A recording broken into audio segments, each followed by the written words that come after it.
Let's discuss the responsibility of an employer to monitor and enforce the OSHA standards.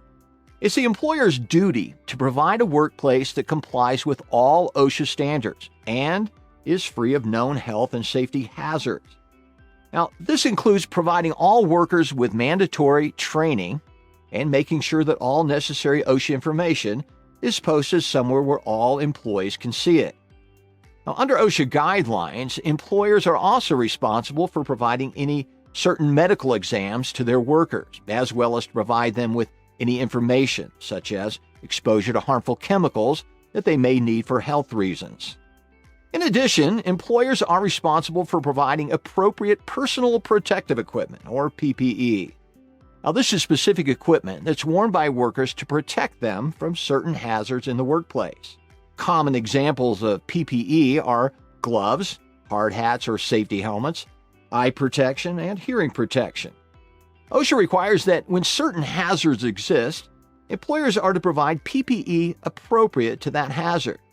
For example, think about what hazards you would encounter at a factory handling dangerous chemicals versus something like an outside construction site.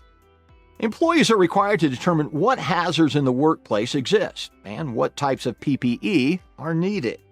Workers must then be trained on the proper use of the PPE, including how to wear it and how to take care of it.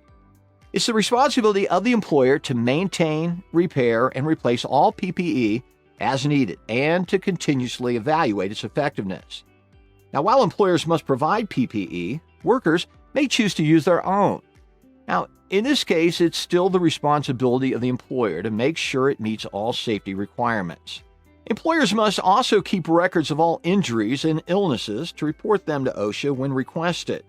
They need to set up a system of reporting and be able to provide logs to OSHA. Now, every year, a summary of all injuries and illnesses must be posted. Employers are also required to report any fatalities to OSHA within 8 hours, and any injuries, hospitalizations, amputations, or loss of an eye within 24 hours. OSHA uses the Log of Work-Related Injuries and Illnesses, or Form 300, for employers to report this data. Now, this form includes information about the employee, the location of the incident, the nature of the incident, and whether the incident or illness resulted in days missed from work. Now, if the incident was a death, this is also included on this form.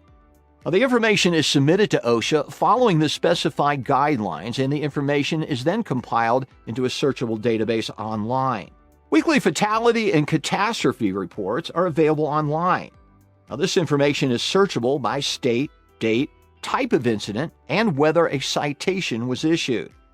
While employers are responsible for implementing OSHA guidelines, workers also have certain rights and responsibilities under OSHA.